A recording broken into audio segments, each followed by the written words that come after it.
Israël était une nation. Et c'était une nation très puissante. C'était quelque peu un temps de paix sur le plan militaire. Sur le plan spirituel, c'était disons un temps d'imitation. Et si nous regardons là dans l'Ancien Testament, suivez-moi très bien. Si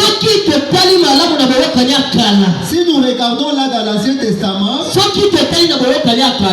nous pouvons toujours trouver des exemples de ce qui se passe aujourd'hui. Chaque fois dans la Bible,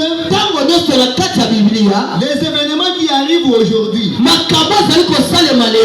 ne sont que des antitypes de ce qu'il y avait au commencement.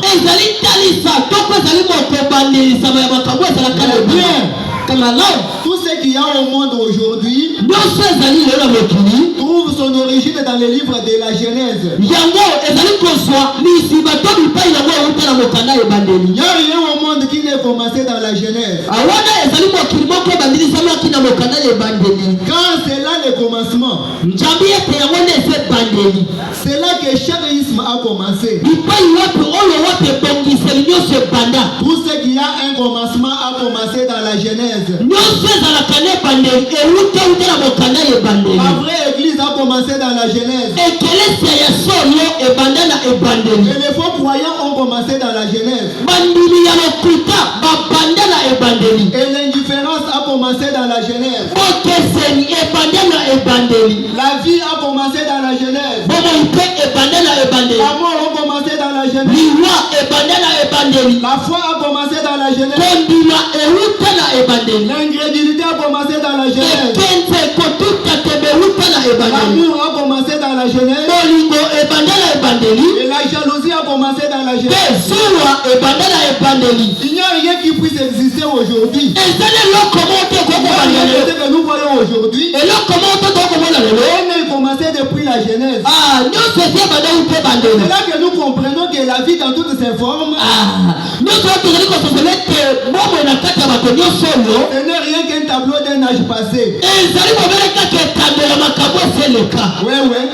Quelqu'un me demandera à quoi sert de nous parler de Babylone aujourd'hui? Cela nous servira-t-il bon?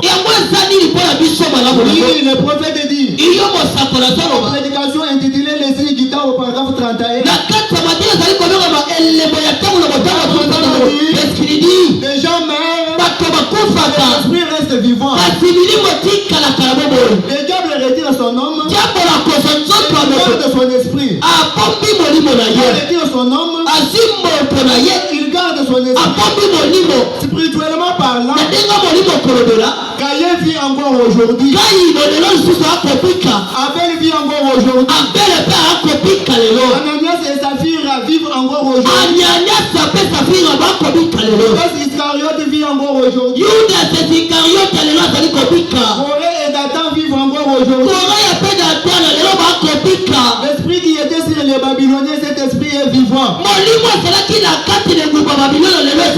dit se commettaient à Babylone, dans lesquels ils ont été punis de mort par l'Éternel notre Dieu. Encore aujourd'hui.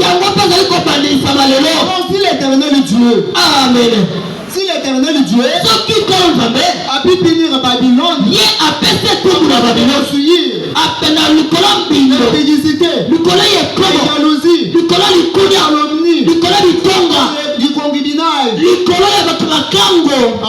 Amen. Cette génération méchante, nous voyons les hommes se comporter comme les femmes, comme les hommes et vice versa. Nous voyons les femmes qui portent les pantalons aussi longtemps que cela est interdit dans Deutéronome chapitre 22 verset 7.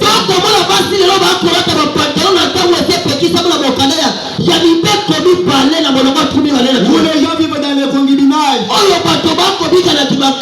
Ils comptent 3 enfants, 4 enfants, mais nés à 100 millions de kilomètres loin des liens sacrés du mariage.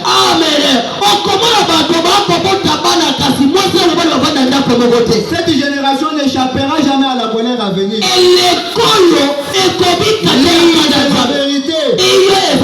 On dit dans Hébreux chapitre 13 verset 8. Amen. Yesu Kristo aujourd'hui, éternellement. Et Jésus-Christ est le même hier aujourd'hui. Pas seulement s'il a béni hier. Béni encore aujourd'hui. Il a sauvé hier. Il sauve aujourd'hui. Il a délivré hier. Il délivre aujourd'hui. Il a élevé hier. Il élève aujourd'hui. Tout ça c'est bien. Laissez-moi sortir par une autre fenêtre pour dire ceci. S'il a frappé hier, aujourd'hui, il a jugé hier, aujourd'hui, il a puni à cause de l'impudicité.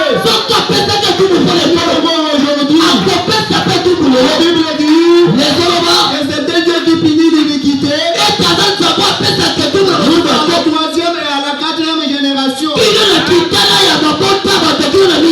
Amen, amen, amen. Et si nous pouvons nous attarder un tout petit peu là-dessus, nous allons voir que Babylone apparaît premièrement au début, au commencement de la Bible. Ensuite au milieu de la Bible. Enfin elle apparaît à la fin de la Bible. C'est-à-dire qu'elle apparaît premièrement dans Genèse chapitre 10 et 11.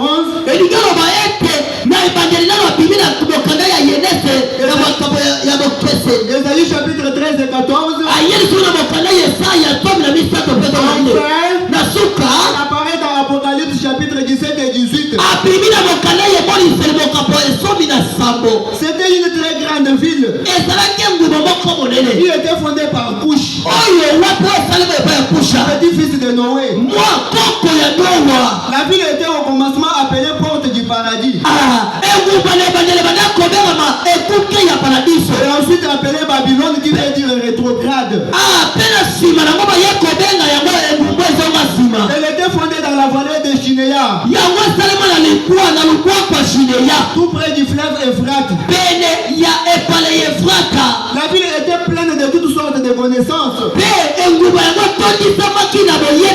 son objectif, c'était de mener tout mode de vie possible.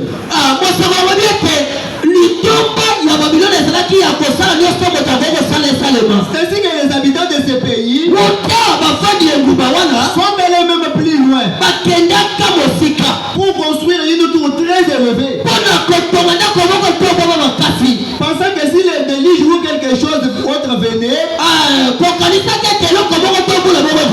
ils échapperaient par cette tour et se retrouveraient en sûreté. À la prédication de l'écriture sur la muraille, paragraphe 13, Frère Branham a dit, Qu'est-ce qu'il dit? mais vous Frère Branham, proclamez pour la gloire du Seigneur. Frère Branham a dit, quand une ville se croit en sécurité, c'est là que la violence et le mal commencent à s'installer. Dites amen. L'église est ici.